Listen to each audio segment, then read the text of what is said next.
নমস্কার বন্ধুরা, আজকে যে রেসিপিটা করছি খুবই ইউনিক একটা রেসিপি। এটা দিয়ে কিন্তু রুটি কিংবা ভাত দুয়ের সাথেই বেশ ভালো লাগবে।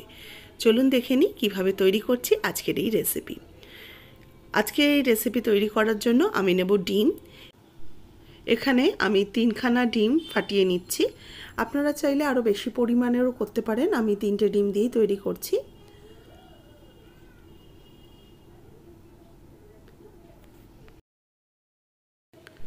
ডিমটা ফাটিয়ে নেওয়ার পর এর মধ্যে স্বাদ মতো লবণ দিয়ে দিচ্ছি, আর দিয়ে দেবো 1 চা চামচ চিলি ফ্লেক্স। আর এই লবণটাকে ভালো করে ডিমের সাথে মিশিয়ে নেব, আর ডিমটাকে খুব ভালো করে ফেটিয়ে নেব। দেখুন, ডিমটাকে একদম বেশ সুন্দর করে সমস্ত কিছু দিয়ে ফেটিয়ে নিচ্ছি।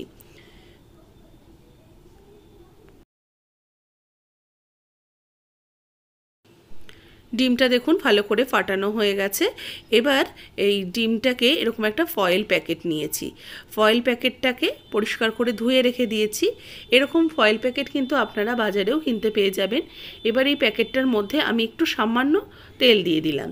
তেল দিয়ে ভালো করে দেখুন হাত দিয়ে ঘষে নিচ্ছি, যাতে ফয়েল প্যাকেটটার দুটো গায়েই যেন ভালো করে তেলটা লেগে যায়। এবার আমি এই ফ্যাটানো ডিমটাকে এর মধ্যে দিয়ে দেবো।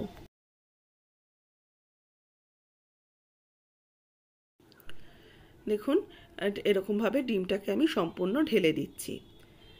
ডিমটা এই ফয়েল প্যাকেটের মধ্যে দিয়ে এবার এটাকে একসাথে আটকে নেব। আটকে একটা গার্ডার দিয়ে এগুলোকে আটকে দেব।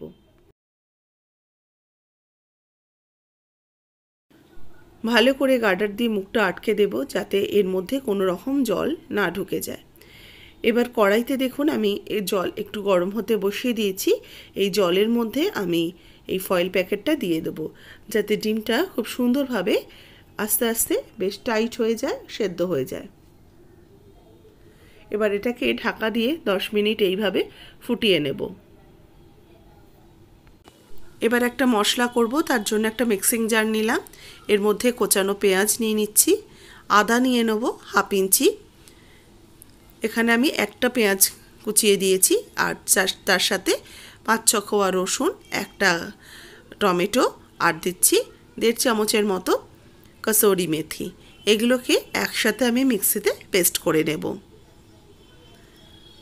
মশলাটা বেটে নিয়েছি। দেখুন, মশলাটাকে বেটে একটা সাইডে রেখে দিলাম। এদিকে ডিমটাও আমার মিনিট 10 হয়ে গেছে। ঢাকাটা খুলে একবার চেক করে নেব। ডিমটা সেদ্ধ হয়ে গেছে। এবার এই ডিমটাকে আমি নামিয়ে নিলাম ফয়েল প্যাকেটটা। এবার এই গার্ডারটাকে কেটে আমি ডিমটাকে বার করে নেব।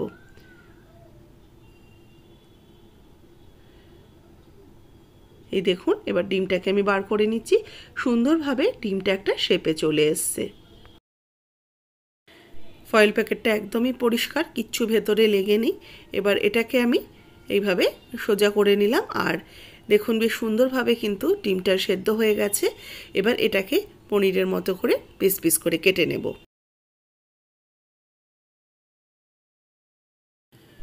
ডিমটাকে দেখুন সুন্দরভাবে কেটে নিয়েছি, একদম পনিরের টুকরোর মতো মনে হচ্ছে। এগুলোকে এবার ছোটো ছোটো করে কিউব করে কেটে নেব। আর একটু রাখলে কিন্তু বেশ একটু শক্ত হয়ে যেত। সবসময় চেষ্টা করবেন একটু কম সেদ্ধ করার, তাহলে খেতে ভালো লাগবে। বেশি শক্ত হয়ে গেলে তাহলে কিন্তু আবার তো কুক হবে এটা, তখন কিন্তু একদম শক্ত হয়ে যাবে, স্টিফ হয়ে যাবে। সেই জন্য একটু নরম করে এই ডিমটাকে সেদ্ধ করতে হবে। ডিমটা আমি সেদ্ধ করে রেখে দিয়েছি। এবার কড়াইতে দিয়ে দিয়েছি তেল। তেল গরম হলে একটা একটা করে ডিমের পনির এগুলোকে দিয়ে দিলাম। এগুলো আমি নাম দিয়েছি ডিমের পনির। খাওয়ার পরে কিন্তু একদমই ডিমের পনির যেরকম খেতে লাগে বা দেখতে লাগে সেরকমই মনে হবে। এবার এই টুকরোগুলোকে ভালো করে একটু ভেজে নেব, একটু লাল লাল করে ভাজবো। সেই জন্যই ডিমটাকে যখনই সেদ্ধ করবেন 10 মিনিটের বেশি সেদ্ধ করবেন না, তাহলে বেশি হার্ড হয়ে গেলে কিন্তু এটা খেতে ভালো লাগবে না।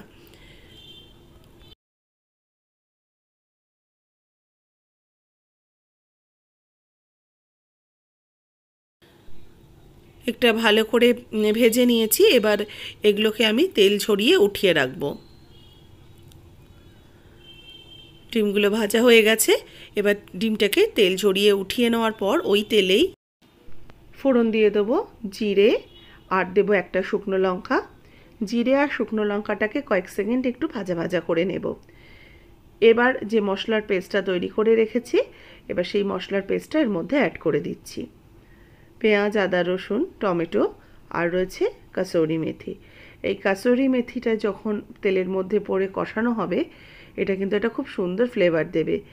একদম ধাবা স্টাইলে যেরকম রান্না হয় সেরকম যেন মনে হবে এই রেসিপিটা খেতে।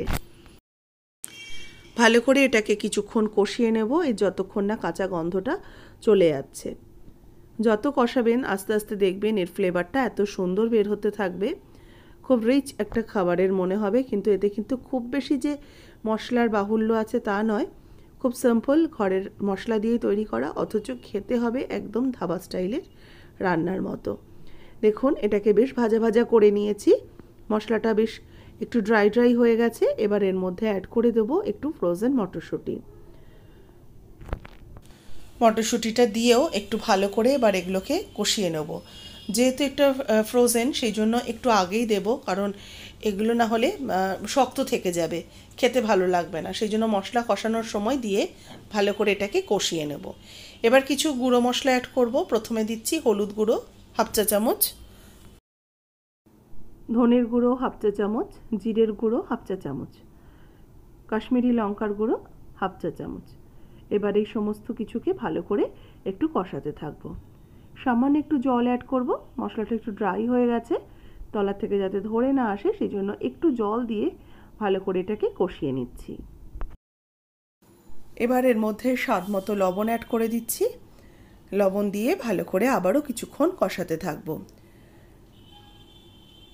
মশলাটাকে একদম বেশ শুকনো শুকনো করে কষিয়ে নেব যতক্ষণ না মশলা থেকে তেল বেরোচ্ছে।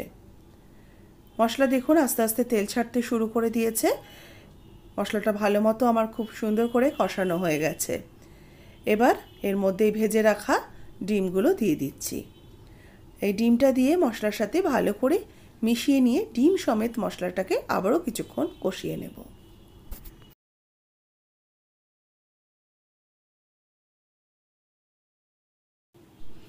এবার ভালো করে সমস্ত কিছুকে একসাথে কষিয়ে নিয়েছি। এবার এর মধ্যে দিয়ে দিচ্ছি জল। আমি এখানে 1 কাপের মতো একটু ঈষদুষ্ণ গরম জল ব্যবহার করলাম। এবার ভালো করে এটাকে একটু মিশিয়ে নেব। এটা কিন্তু খুব একটা ঝোল ঝোল হবে না, একটা সেমি গ্রেভি মতো হবে, সেজন্য সামান্য একটু জল ব্যবহার করলাম। আর এটার কিন্তু সেদ্ধ হওয়ার কোনো কিছুই নেই, সেজন্য একটু জল দিয়ে কিছুক্ষণ এটাকে চাপা দিয়ে রাখবো, যাতে ডিমের মধ্যে এই মশলার ফ্লেভারগুলো চলে আসে। 5 মিনিটের জন্য সেই আঁচে ঢাকা দিয়ে রেখে দিলাম। 5 মিনিট পর ঢাকাটা খুলে নেব। দেখুন বেশ গামাখা গামাখা হয়ে গেছে, আর ডিমের কিউবগুলো কিন্তু বেশ ঝোলের মধ্যে ঢুকে একটু বড় বড় হয়ে গেছে। এবার অল্প একটু শাহি গরম মশলার গুঁড়ো ওপর থেকে ছড়িয়ে দিচ্ছি। সামান্য একটু শাহি গরম মশলা দিয়ে দিলে একটা আরও সুন্দর ফ্লেভারটা চলে আসে। এবার হালকা হাতে একটু মিশিয়ে নেব, মিশিয়ে এটাকে সার্ভ করে নেব। এর সাথে কিন্তু আপনারা রুটি, পরোটা কিংবা ফ্রাইড রাইস এইসবও খেতে পারেন। রাত্রিরে ডিনারে তো ভীষণই ভালো একটা আইটেম, খেতে খুব ভালো লাগে। রেসিপি ভালো লাগলে অবশ্যই একটা লাইক দেবেন, শেয়ার করবেন। যারা নতুন দেখছেন চ্যানেলকে সাবস্ক্রাইব করে পাশে থাকা বেল আইকনটা প্রেস করে দেবেন। আর যারা ফেসবুক পেজ থেকে দেখছেন পেজটাকে অবশ্যই ফলো করুন। রেসিপিটা কেমন লাগলো কমেন্টস বক্সে জানাতে ভুলবেন না। আর রেসিপিটাতে অবশ্যই ভালো লাগলে একটা লাইক দিয়ে দেবেন নতুন নতুন রেসিপির আপডেট পাওয়ার জন্য।